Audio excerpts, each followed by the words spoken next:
We weren't fast enough. Wow. I'm fast for my size. Don't underestimate us guys with beards. It does add a lot of extra mass. Steven. Whenever you're ready. Welcome. Bella. Hello. Webcomics.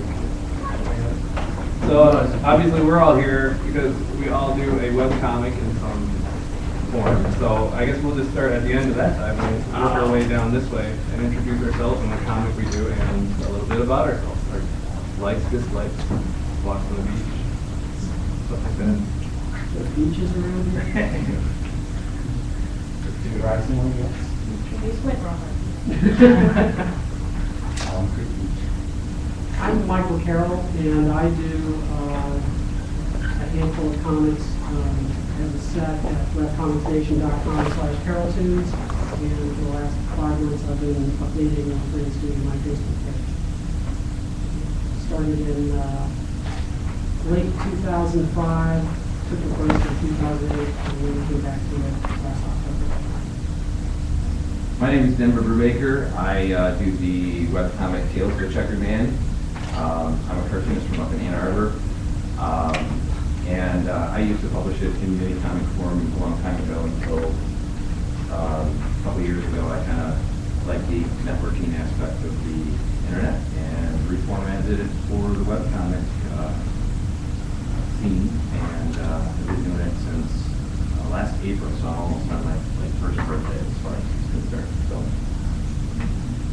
I'm Chad Self. I do a webcomic called Manta Man about a guy who turns into a manta ray, and his girlfriend thinks it's hot, so they ride around in the night sky and occasionally engage in superheroic.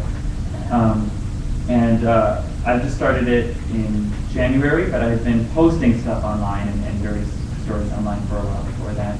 But I'm pretty new to the world of weekly webcomics.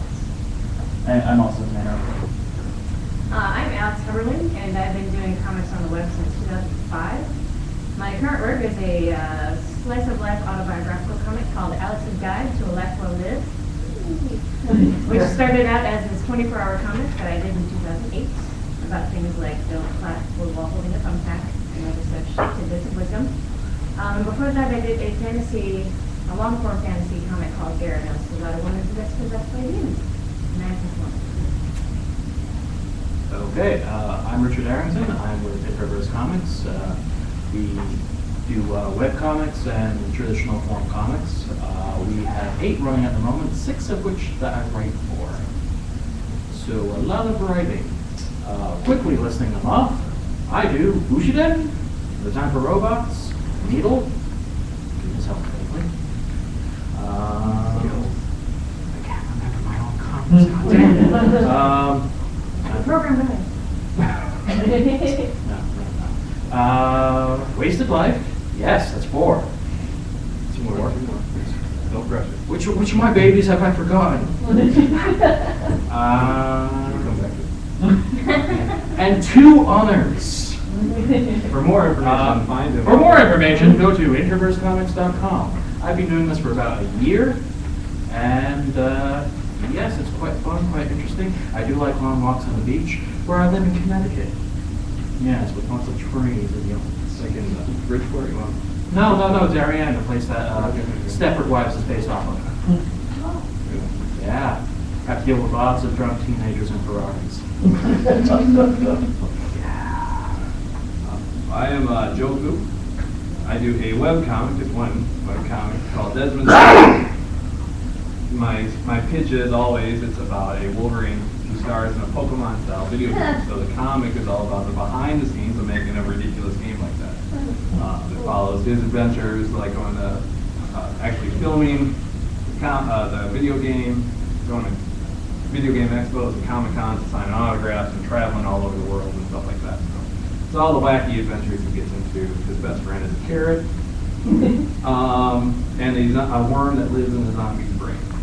So that's kind of the flavor of my story. And he's coming up on his 2nd year anniversary. He's actually been in development for probably about 8 years now. And over the last couple of years, I finally had the online. So he's coming up on his second anniversary, and I'm just a dude. That's it. So I guess the obvious question that you probably heard the answer to millions of times before is why do a webcomic?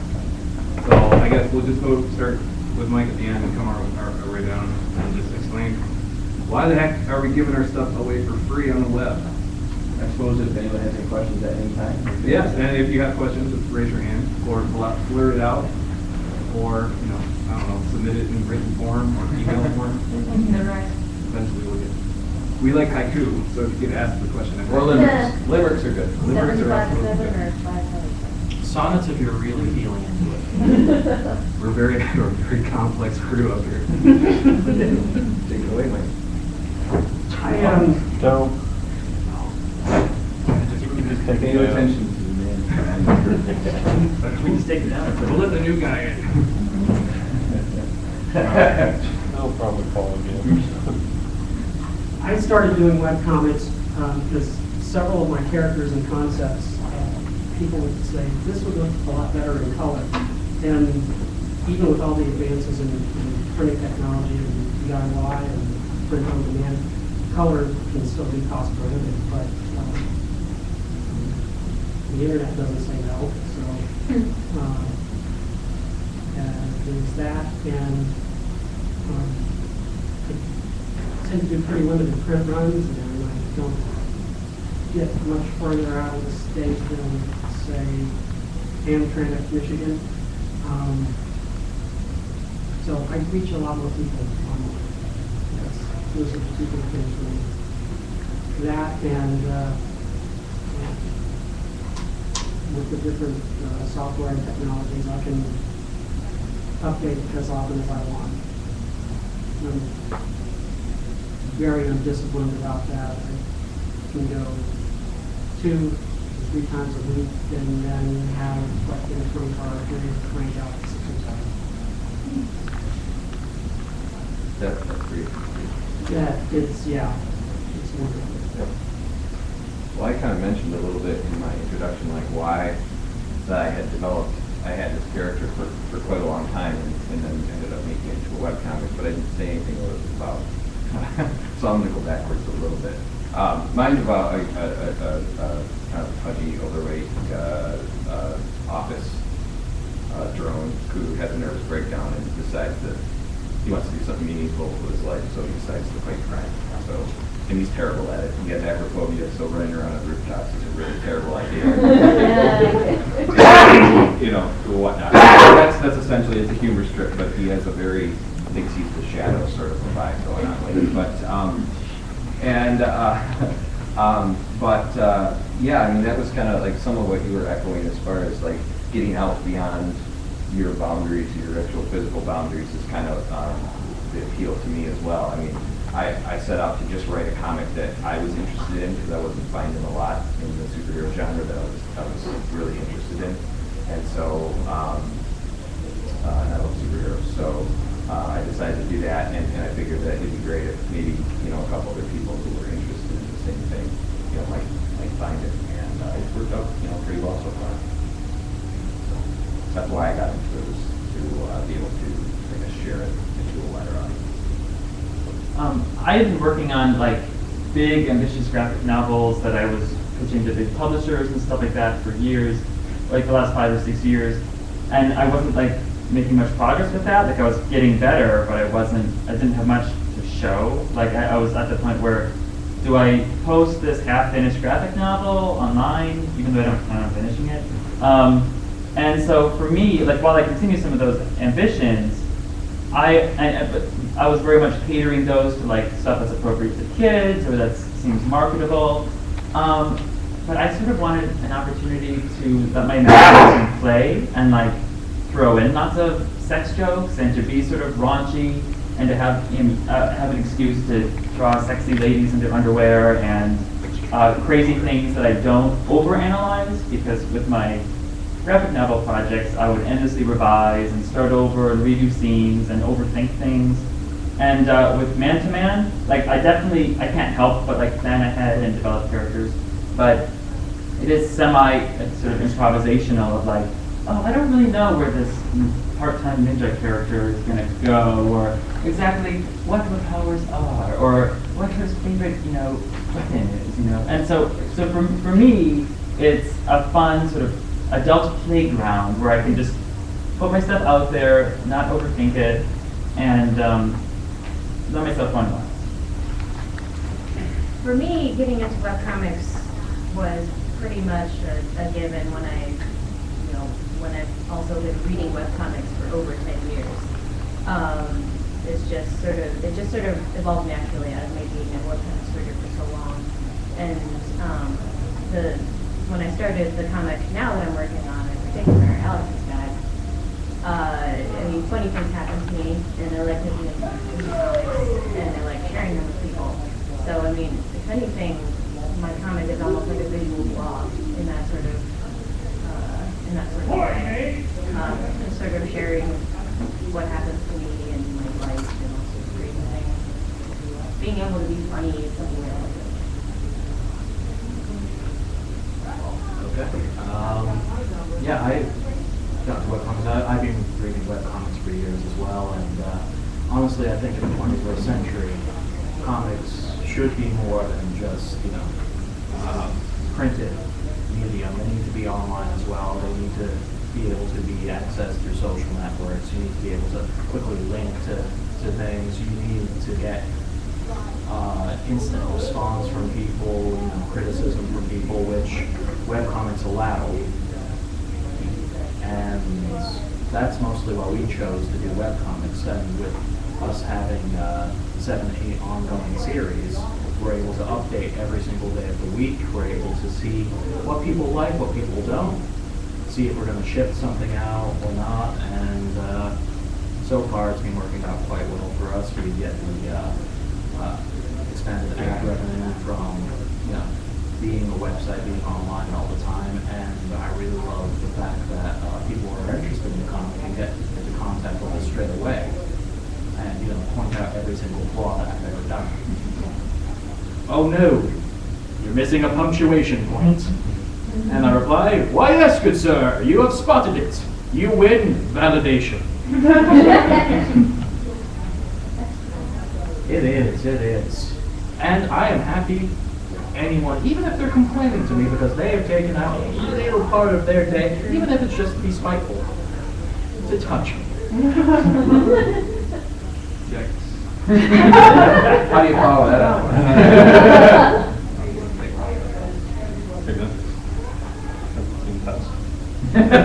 Well, I didn't say for you to touch me. I'm on a computer. Okay. If you get on the computer, you can touch me. Okay. I would keep that. Boy, I'm glad I'm at this. Yeah. That was duly noted. What was my question?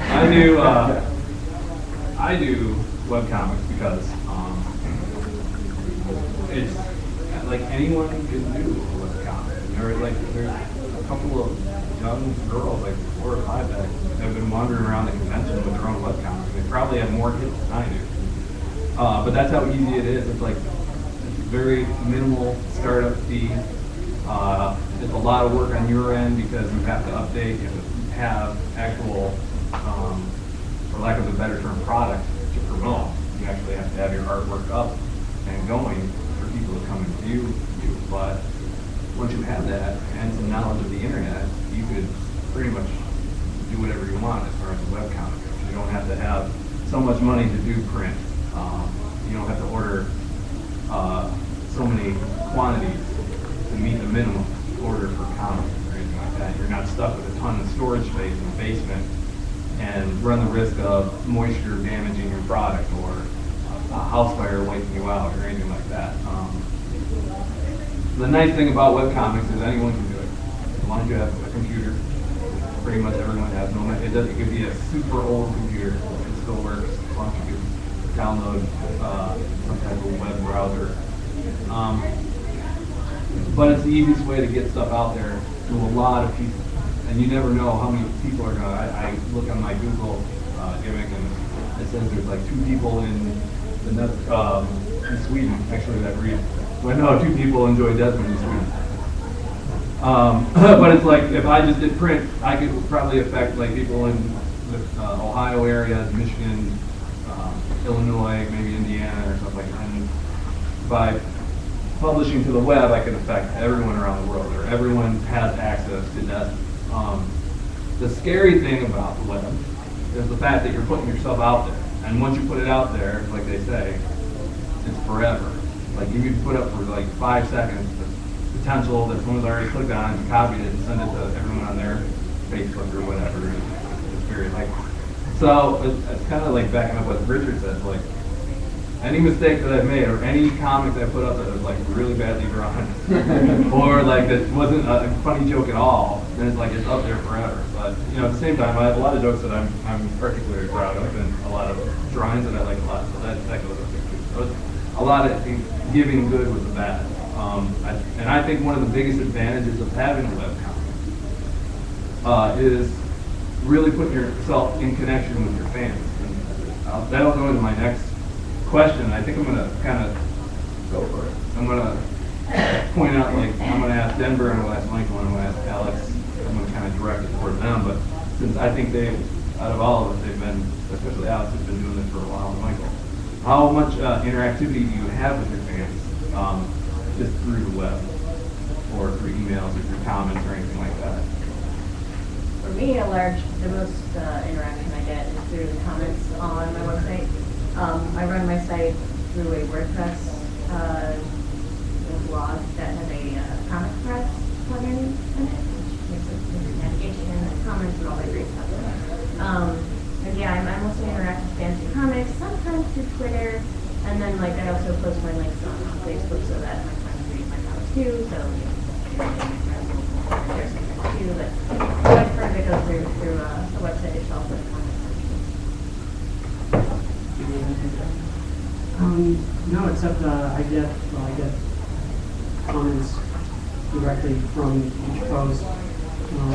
On Facebook, you get the likes, which is always nice. And here, I've gotten a lot of foot traffic people on top, so thanks for putting this up here. Really enjoying it. I had a question for anyone who has a thought on it. How do you gauge the success or the positive direction of your webcomic? Does anyone set a specific sort of goal of like, God, I really hope I get a certain number of hits a month? Is it you get a good like blurb from some other artist that you like, or you get a good review on some website? Like, how does anyone think of success with their webcomic? I definitely, that's actually works really well with what first touching on what I was saying. I also use the WordPress comic press, but I didn't start out doing that because I'm cheap. And like webcomics isn't cheap enough. I'm cheaper. So I was just using, because like the setting up of the website and everything was completely daunting to me. I just wanted to draw the funny pictures. And I started out on a blogger site, and everybody I talked to was like, I like where you're going with this. I like how you're starting out, but your site sucks. You know, it's really hard to look at because there's hard to archive. I mean, it's like in reverse order, you know, and I wasn't into going in and messing around with the code or anything, no way. So when I got, you know, the comic press WordPress thing, everything changed. Like my readership just exponentially got bigger and bigger and bigger because people were investing in looking in the old scripts and trying to read up and so on and so forth. So that format was really, and then you get the crazy like, wow, I got people in Germany that think this is funny, you know, you know, and whatnot, and that's really cool. That's really cool to see that. But for me, when I set out, I had fussed over artwork for so long that I would get 5, 6, 7 pages into something, get into a groove, think, yes, this artwork is so much better than what I started out doing on page 1. Let me just go back and change paint, you know, the panel here and there, and then it would just be this vicious cycle of never getting anywhere, just 7 pages that you're constantly re-editing. And so my goal was to, I only figured I could do 2 a week, you know, doing the job that pays the bills and then trying to add this into it.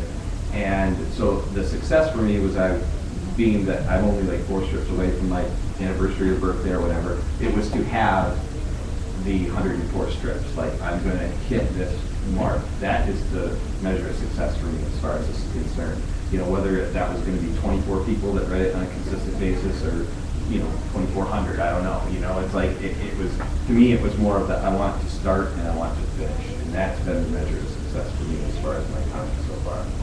I think the one thing any webcomic creator will tell you is you have to update on a regular basis. Meaning, like, if you say, I'm going to have something up every Tuesday, you better have something up every Tuesday. If you're going to do one Monday through Friday, you better have something up Monday through Friday. The second you miss an update, you risk losing a lot of your audience. Because it takes about like 5 seconds to read a single page of a webcomic. Maybe about that. So most people, I think, I did a web panel in Detroit Fanfare, and I think the statistic was thrown out that most people have pretty much a limit of about 15 webcomics that they follow on a weekly basis. Like, anything above 15, they start to lose interest in. So you're kind of competing to be one of, I believe the number that they threw out was 40,000 webcomics currently on the web. And you have to be, for a lot of people, one of their top 15. So, why did I mention that? Well, let's mention it. To depress everyone. It was About the updating constantly. so once you if you update constantly, they always have that. They could always rely on you being up there. You could always kind of remain in the top 15.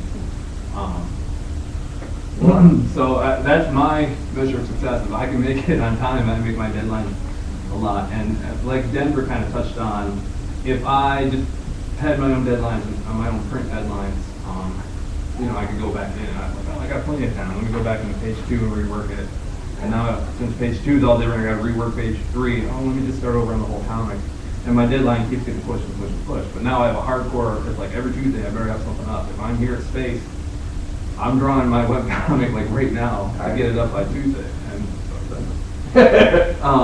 so it gives me that hardcore deadline. And I'm just, you know, it's my own little personal goal. I think it's actually made me better. Yeah, and I think it keeps the you force, so. the personal gun to your Anything that will help you drawing on a regular basis, definitely a good thing. Yeah. And that's the you know, it's like, if I have to put up something that I'm not particularly happy with, I'm still putting it up because I have to meet this deadline.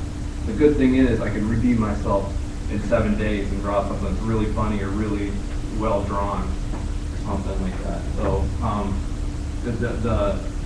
just to keep it disciplined, I think, is my measure of success. If I can keep something going, the more product you put out there for people to read, the more they can wrap their minds around and keep coming back to you. And if you keep yourself disciplined, the success will follow. You will build some type of readership. You will have fans, and they will rely on you to post regularly. I agree with all of that, and so for me the situation is a bit different because we have so many different series and lots of different genres. So for me, I can do something an added thing of I'm keeping track of the hits, I'm keeping track of how many unique visitors, and I'm looking at the days of the week since every single comic's assigned a day of the week. So I know which one's in trouble when someone's like, oh yeah, Pocket, and I can figure out, you know, what people are liking. So I mean, in a few months, I'm actually going to be shifting out a few comics due to this, unless you guys save them. But yeah, I mean, everything everyone here says I agree with, and I find it a big bonus, especially when people are commenting positive comments, especially on days where there's lots of viewership, because I know doubly that people are enjoying the comics. Because it's one thing to have a lot of visitors one day, it's another to have like 10 of them take time out of their day to say, awesome comic. Yeah. Because then I know, okay, need more of that. Yeah. And it's cool also is another little measure of success to have a comment happen, and again, taking the time to do that is really great. But then to reference something like, oh, I remember something, like 2 months ago or something. Yeah, that's really cool too, because it shows that they're not only investing in that couple moments, but they've invested time previously too. It's a nice measure of success as well. Well, and even more exciting is to see someone then pass along your link to all of their friends or to all of their So I have gotten really active on Twitter and stuff. And I think there's nothing more gratifying to see, than see other people tell other people about your work and like pass it along. I mean, that's sort of like the fundamental way that you do more traffic, word of mouth. Like that's the crucial thing. Like not only does it sort of make them smile, but they actually want to share it with other people. That's pretty nice. Yeah. My greatest moment was actually when my stepson went to school one day. Someone opened up a laptop in front of him and went right to Desmond's comic. My son didn't know him at all. They saw him looking at him like, oh my God, text Joe. He's texting me saying, someone in front of me is reading your comic. Wait, how old was this kid? Like, I'm curious about to what extent is Desmond's appropriate? Desmond's in all ages. Desmond's all ages, but I guess my humor is pretty dry as far as like kids who get bored halfway reading the script. I try to keep. I try to stay true to myself. Is what I'm trying to say. A lot of teasing. I'm trying to stay true to myself and put the humor that is myself in there. So, you know, it's not slapstick all the time, but it's not like really high end like dry British humor or anything like that. So, as far as like my fan base goes, it goes anywhere. It's like, you know, people really like my dinosaur character. Like kids really like my dinosaur character, and I try to make him like a kid-like character, so the kids will have something to relate to. And then, you know, Jerry's character's really snarky, kind of like a stanza-like character, so that appeals to the older, almost like college kids. So I try to do justice to all the characters. All my characters really are the story of my comic, and I try to make them their own people, and they will appeal to very different groups of people. I have a question. Whether it's kids or whether it's adults or whether it's like teenagers or whatever. Well, I have a question for everyone up here then, kind of based off what Joe just said. Do you still try to stay the course on what your kind of, I don't want to say mission statement, but your original, you know, sort of goal is? Or if you find that traffic spikes at certain things, do you like, well, I should you are cursed. This is our art, it's dangerous. Do you find that you like to then go like, well, this appearance of this character really seemed to work? Do you try to weave that in there more, or do you more Star Wars references? Yeah, more so. Yeah, I think anything was like you have to work with your audience as much as you want to be like a true artist. You don't want to lose too much of yourself, but you also want to, you know, if people are liking something, it's like, well, maybe I'll give this the opportunity, I'll explore this opportunity a little bit more. So I think it's a give and take. And it's so hard to predict kind of what jokes will actually like click with people. Like I made this comic about going shopping and using a few coupons, and after that I visualized myself in a She-Ra costume saying, by the honor of discounts. And so I drew it that way, a comic that way, and then like somebody posted it on StumbleUpon, and I got like 5,000 visits to the site that day, and I was like, wow, how do I do that again? Or She-Ra. You know? Or She-Ra. On that note, I was wondering, like, do other people have those sort of unexpected sources of traffic where you never anticipated that something would take off, but then all of a sudden you're like, oh, like you said, how do I get that? Yeah, what the hell is that? Yeah. Anyone? I think occasionally just things click for random people, and if they like it enough, they'll put it on a social network, and they'll shout it out to their friends, they'll shout it out to the sky, and then they'll forget about it. But I mean, that one bit of exposure is quite valuable, because out of all those hundreds or thousands of people that are going to visit you that day, some of them are going to be coming back. So we're allowed to ask questions, right? Oh, yeah. No, okay, so I wrote this train of thought. I was just wondering, other than word of mouth, which is obviously really good, what have you found personally that is successful in growing your readership? And advertising budget. Yeah. Sorry. So do you guys use Project Wonderful? Project Wonderful. I don't use any advertising. Project Wonderful, for people who don't know, is an advertising service that was started by Ryan North, the guy who does a bunch of things, including several webcomics and stuff like that. It's geared towards like webcomics and creative types, and it's sort of an auction style bidding for ad space on various websites. You can search by tags and skill sheets and all that good stuff. And it seems to give a lot of control both to the advertiser and to the person hosting the ad. Like, either of you can sort of say, no, not working, and you can sort of set the total amount of money you can spend. So I'm about to embark on it, but I have yet to. I've looked into it. What I did when I first joined Project Wonderful is I put a box on my site, and then I got a little bit of money, and then I spent it, and then I got a little more money and spent it, so I've never actually put any out-of-pocket money into the advertising. It's a self-sustaining system. Yeah, almost. exactly. If you get the hits, you can charge more. But at the same time, you can get hits by advertising elsewhere. So And you I also run do your also own have really a minimum. Google ad. yeah, it's almost like a site. Keep yourself going. But I think, aside from that, the other means of promoting and advertising is shows like these. And not only getting to meet people and be like, hey, this is my comic, it's about whatever. But it's also like, doing stuff like this and meeting all these guys through a panel. Like everyone up here is like, we'll talk later on and maybe I could do a pinup for you, or maybe you can do a sketch for me that I'll post on my site, and if Denver does something for me, or any of these guys, I'm going to post it up on Desmond. So any one of my readers could look on it and see, check her, man. I put it over on that link. I've had a lot of success with that. I only post twice a week, so the other 3 days of the business week, I also have other things going on, and I like to do Banner Friday. I mean, I love cover songs, so I love hearing other artists' renditions of certain music. So I figured that'd be really cool in comic form too. So I pretty much open to anyone as long as you're drawing one of my characters. Essentially, I will, and it's not insanely vulgar. I will.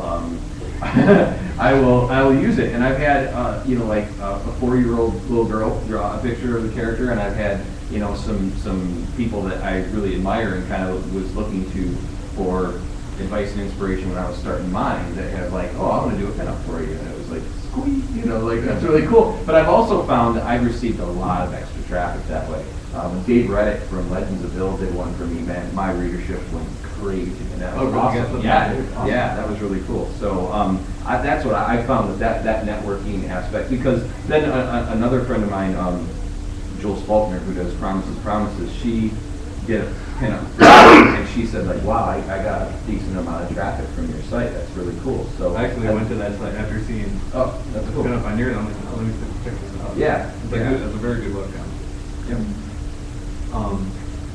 One thing I'm also kind of experimenting with to grow my readership is I have a mirror of the comic up on Tumblr. Something I just started like a week ago or so. And so the comics are still in reruns because I have them all in the queue. And like I've noticed like I tag each post on my main site and on Tumblr with little subjects and stuff like that. So for example, this one is like, who the hell is Nelson Mandela? So I tag it with Nelson Mandela and history and stuff like that. And so people who like look for certain tags on Tumblr will often reblog stuff like that. So I mean, I've gotten, I did a comic about aliens, about airlocking all your problems away, and some blog that reblogs stuff about aliens, and Billy Scott reblogs stuff.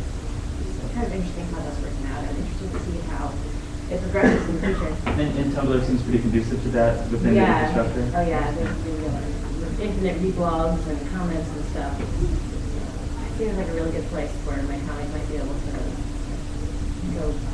What's Tumblr? Tumblr is a blogging service / social network platform. It's tumblr.com, and you can follow people, and there's lots of blogs that are basically of the formula, fuck yeah, fill in the blank. Like a very specific quirky theme. Yeah, exactly. So there's like, fuck yeah, art student owl, and fuck yeah, and all sorts of stuff like that. And, Is that? Yeah. All right. Cool. I had a question that is relevant to S.P.A.C.E. and other cons. When, as all of you guys are attending and exhibiting at a con, so like Joe mentioned at the beginning, you are giving your material away for free online. So to what extent do you guys try to monetize the webcomic in print, or do you with merchandising, or to what extent is that important to you to make money off of it at a con? And have you found any interesting or clever ways of doing so? Just reprinting the strips, or clever extras, mini comics? It's kind of a hit or miss. I think a lot of people have done really well, like Girls with Slingshots, Octopus Pie, sites like that. All they do is reprint their scripts and they give away for free. and they collect them in nice little books, nice thick books, selling for 20 bucks each at shows. They sell out, make a ton of money, make a living off of just selling their books, even though they give it away for free. And some people, it's like, we'll collect it, and everyone's like, oh, could I get this online? I'll just take that business card.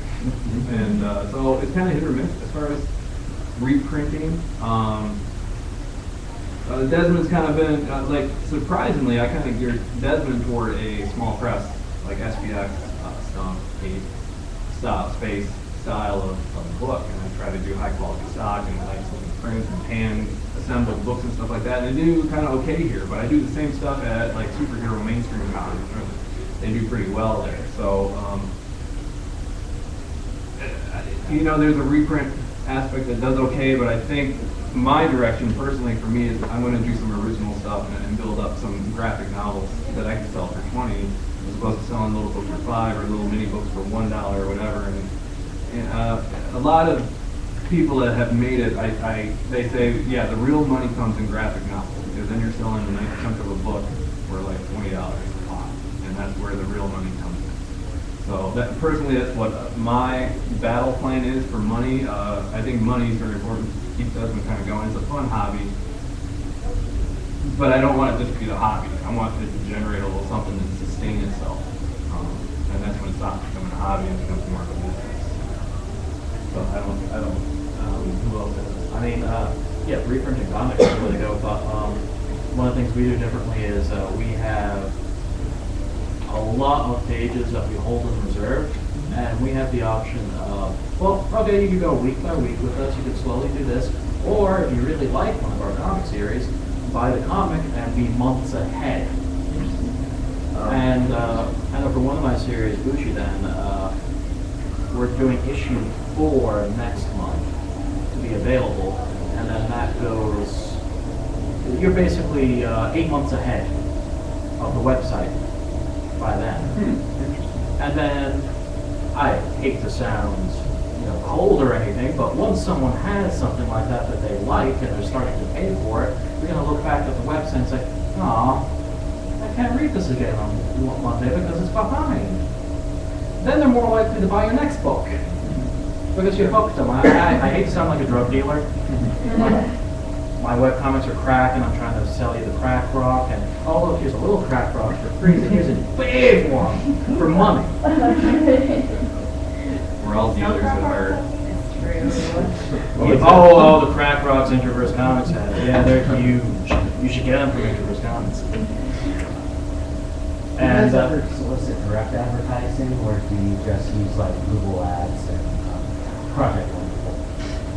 Do you ever like go You know what? If directly I have solicit just through friends, like there's a big crew. I'm friends with Chris Holmes, who does Reed Thunder comics. I'm a friend with another guy that does comics, Sean Mack, who does Revolutionary Times, and we kind of do a little interchange between friends. And like we have, Chris has Project Wonderful and Reed Thunder, and when no one bids on it, he just puts the Desmond ad up. And I have a little ad space that I rotate between Reed and Revolutionary Times, so that's all my experience I've had as far as that, direct advertising like that, but it's all just like, hey buddy, some room for me for I feel like what you're talking about is more sort of, are you talking about like more like corporate sort of things? Yeah. I feel like unless you have a very like specific kind of comic that would work within that world, it's kind of like hard to do and prohibitively expensive. Yeah, you'll need a strict battle. Yeah. Like a budget, everything. Like the thing with webcomics is your readers are going to be online, so that's probably where you want to focus your advertising. This is online. I'm starting to do that, but that's because I also do print comics, and I'm organizing a convention. And in my previous job, I used to professionally beg for money. So I'm used to continuously doing cold calls, being calm, cheerful on the phone, and basically just smile as I beg and put myself on my knees. So I mean, usually the order that you want to do this in: first friends, family, then friends of friends and family, then acquaintances, and then you start your cold calls. And usually for that, the internet is your best resource for, I would think, what's going to fit for your comic. Comic book store, local comic book stores are a good idea. Printing companies are a good idea. especially like on demand stuff, that they'll probably be definitely interested in the webcomics crowd because they say, hey, webcomics guy, you probably have more webcomics guy friends. And they want their stuff to get printed. So, I mean, that's how it sort of works.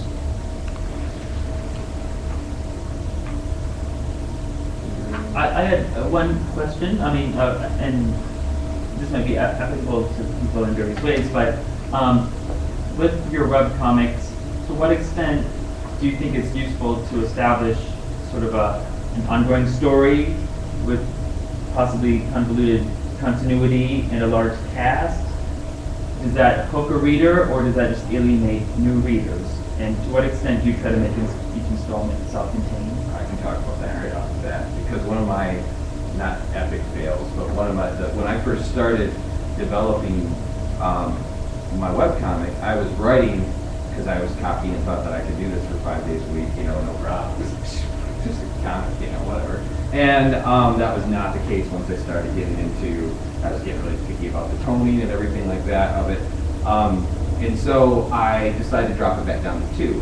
Well, since I had been writing in a format of 5 a week, you know, like you look at Peanuts and, you know, for a few days in a row, you know, Charlie Brown's dealing with the kite-eating tree, and then all of a sudden it segues into something else. Well, that's kind of, I love the Peanuts, so I'm like, oh, you know, I just learned about writing comics, you know, by looking at a couple of these, you know? And so I started writing, like, thematic gags, but after, like, a month, I have pretty much the same gag for, like, 2 or 3 weeks, and people were like, yeah, like, what else does he do, you know? And so it was like, oh, yeah, but once I started into, like, because I'm also, like, part of again, part of the inspiration is this, is I really dig old serialized comics, well, the old adventure, you know, the adventure comic strips. And so I started to incorporate some loose continuity, and so, and then things started picking up. I started, people saying, oh, I really like where this is going, oh, I really like what you're doing here. And so it was, for me, it was the more, I try to make it as self-contained, so if you went out there, you might get a chuckle out of what's going on, but if you were to start reading a few strips back, you'd start to see, you know, a larger story. And that's really hard to do, but when I started serializing is when I found my more loyal readers.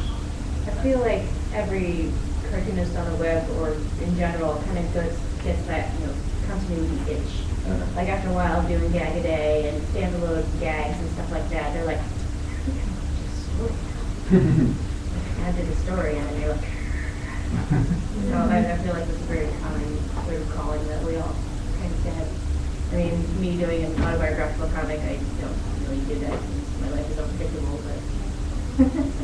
The aspect of story, too, is, like, I think really important to character development and for fans to kind of latch on to character.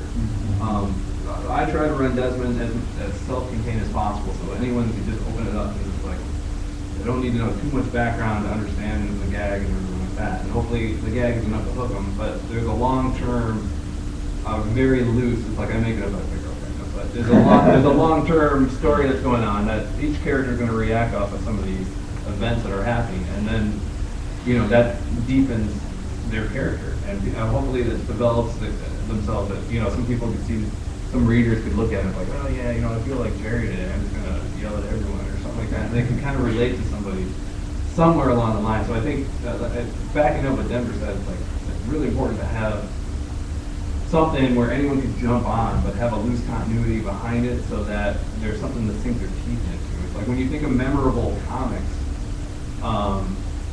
You not to knock on Garfield, but like you could join in Garfield anytime you want. Yeah.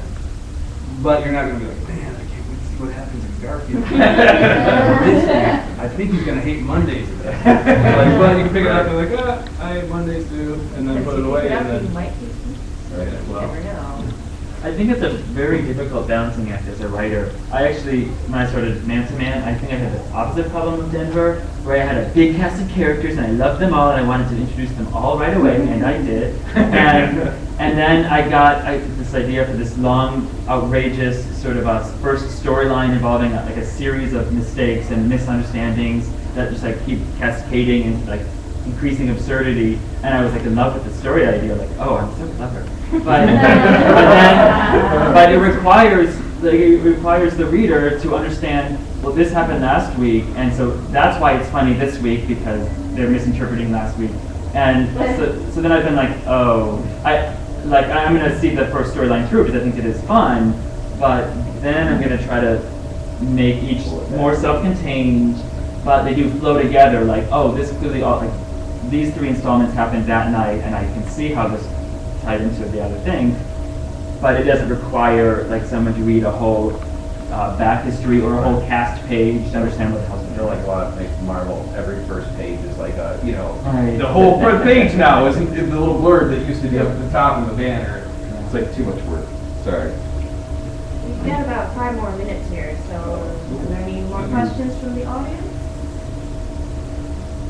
Okay. Go ahead. Who do you go through to host your strips? Yes. Okay. All right, let's start doing it. Go ahead. I use webcomicsnation.com. They have a free service that will put ads on your pages, and then they also have a subscription rate of $9.99 a month, or I believe it's $99 a year, and you can post unlimited numbers of strips. I have 3 titles posted there right now, and they have a very limited tracking where you can see how many readers you're getting. But then I also use a free plugin from stackcounter.com, so I can get the last 100 hits from visitors. I use I use the WordPress Comic Press software, which is free to download. But I host it through, I think it's GoDaddy. And my brother, who works in IT, is the one who set the site up and manages it, so I don't really have to fuss with any of that. But so we just pay the normal, subscription rate sort of thing. Yeah, I also host on a site, and I had done some research online, like trying to find like different reviews of different hosts, but it seemed like from my research, it seemed like everyone had something good and something bad to say about all the hosts. So I ended up going with DreamHost because they had a really good deal going on. And I also use WordPress and Comic Press, Google Analytics installed, which is like a free thing to follow traffic.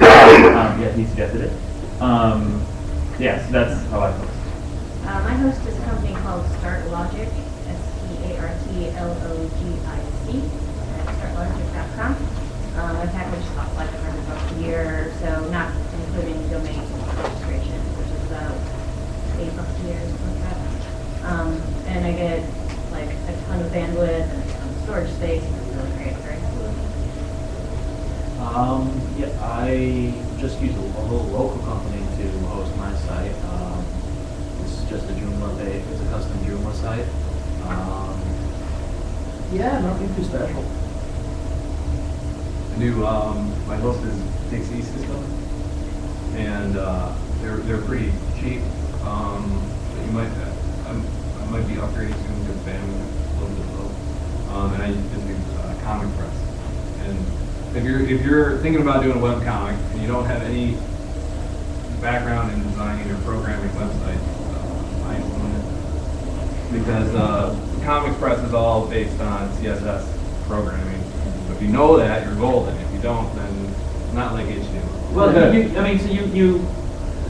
that software like has a few templates, and if you want to sort of stick with the sort of simple template that they provide, you can. You don't really need CSS, but it is daunting. If you want to actually like change your colors, If you use the generic template, it looks like those plain white packages at grocery stores and like baby food. Yeah.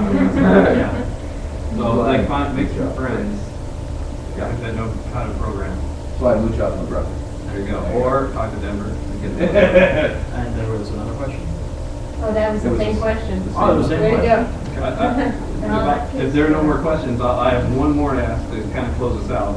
As all artists up here, including not just writers, the drawers, but the writer who is also an artist. Get up. I get beret. Where? If you have, I don't think you're not an official artist until you get to the right. But just talk about your influences as an artist and what kind of brought you to this point, making your own webcomics. You want to start down here? Yeah. Okay. My influences started out from comics I read and pop culture. And as my subject matter and characters changed, I started incorporating more friends and family in very subtle ways. I doubt any of them are going to mistake themselves for a clump of dirt or a lightning bolt. To now where it's pretty much a big stew of all of the above. There will be the odd interaction that I'll have with my fiance that I'll incorporate into a conversation with characters, or a rant that I go off on at some point. I'll put it in another character's mouth. And I'm a complete sucker for weird holidays right now. To get back into the swing of things, back in October, I just did a riff on National Chiropractic Month with my Jack character. Yeah. So, and that resulted in another character being created, a bat, who's, I call him the chiropteroptractor. I'm proud of that. Influence-wise, I guess I keep going back to like Silver Age, Golden Age stuff. I don't really, besides like current contemporary webcomics, I don't read any print comics anymore. It's not, I don't care about Care Bear Lanterns. I'm not down with that at all.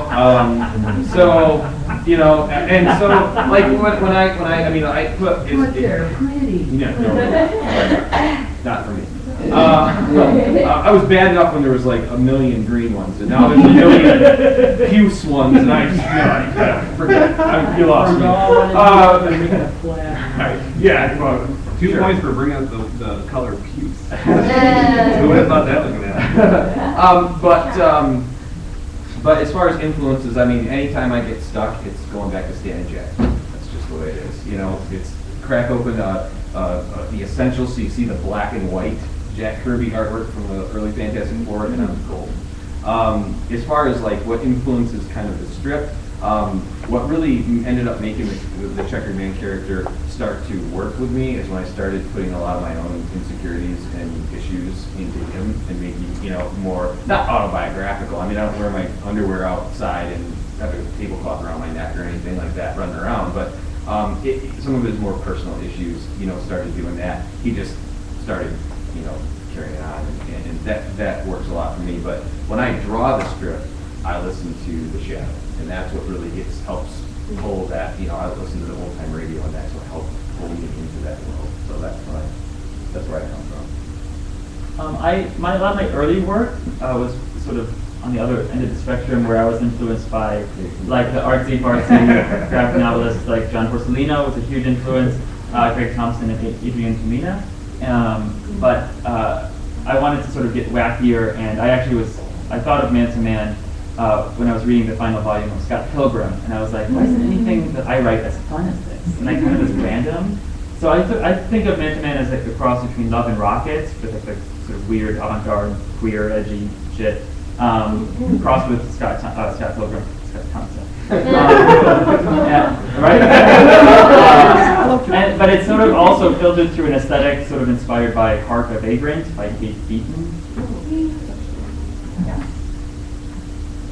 My influences come from like my life and geek culture and all sorts of things. My geeky roots are in anime and manga, and I decided I wanted to be a cartoonist after getting into anime and manga, so my visual style is definitely influenced by that a lot. So just sort of a weird hipster, quirky person, and so that's what the kind of comics.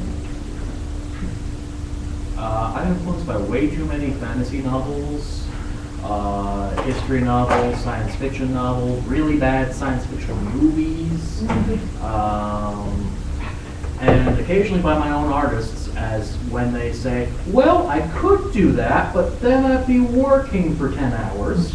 Yeah, because I guess sometimes it's ridiculous to ask for 1,000 people one time. Sometimes that's a massive crowd.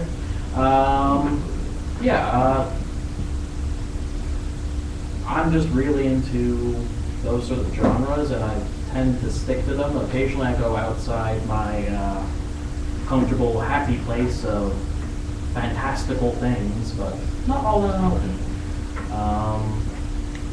And as a writer, I have to go through lots and lots of drafts every single time I write a script. I mean, since I'm doing 6 comics at once, I'm doing about 10,000 words a day on an average day as I go along. That's in addition to my marketing responsibilities as part of the company. And yeah, I'm kind of crazy. My influences, I'll get really specific too. My first major influence was Carroll, the penis character, was like the driving force in my creativity. I knew I was going to be a cartoonist at the age of 5 when I first saw Snoopy. Since then, like going up through, obviously, like high school, you go through like, you know, teenage boy, you go through the big boob girls stage, was like, Jim Lee, yes. and really that's kind of like I think that actually set me back a bit because really my style, I like just doing little cartoony stuff. There's not enough action in your work. Yeah, you know, and what's really important to me is line work and simplification of characters to stress emotion or action or anything like that. So like when I started making my exact copy of Jim Lee stuff, and I noticed that all emotion and action died because it was just someone standing there with big boobs. I kind of went back, and then like the person that really brought me back when Jeff Smith first brought out his collection of Bone. I remember picking up Bone number 8 and looking at it like, this is unbelievable, and I wouldn't do him justice if I didn't bring up that his influence was Walt Kelly, who is just the grandfather of that style and that look. So if you don't know Walt Kelly, you should definitely look him up and enjoy his artwork. And Anybody should. That's good stuff all around. yeah. So those are my major influences. As far as media goes, when I say I write my comics, I do the quotes in the air because it's like I just kind of dump something out there. But as far as that goes, like the characterization and all that, I'm a huge fan of Simpsons and they have a cast of hundreds of characters in both of those shows, and they're all written very specifically. And hundreds of writers. Yeah, but I'm just really, I like the quickness of it, the smartness of it, and everything. And I don't know who's not influenced by Seinfeld, but the reruns are on every night, and I just like the quick wit of that stuff. So as far as like telling jokes and stuff, those are my major influences there. But as far as art goes, Jeff Smith, Walt Kelly, Charles Schultz, just mainstays like that, I think they're phenomenal. Well, you want to wrap up, let's go down and say the name of our websites and maybe where we're sitting. Okay. And then we can be done.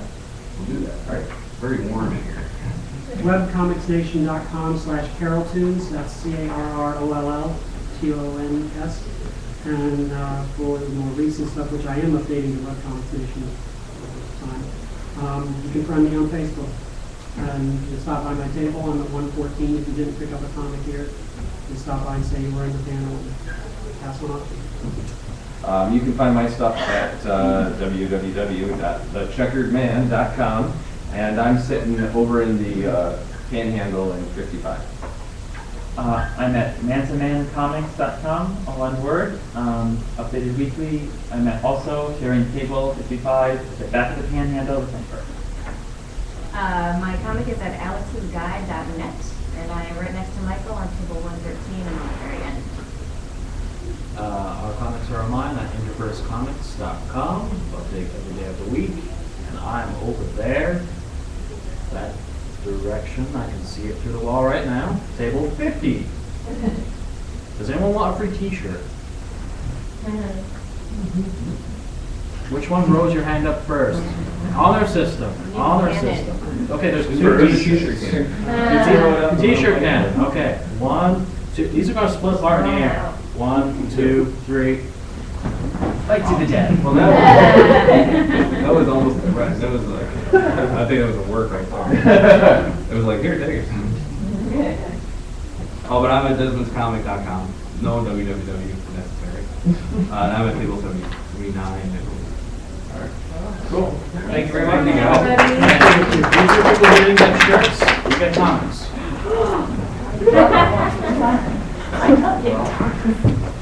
Catch you later.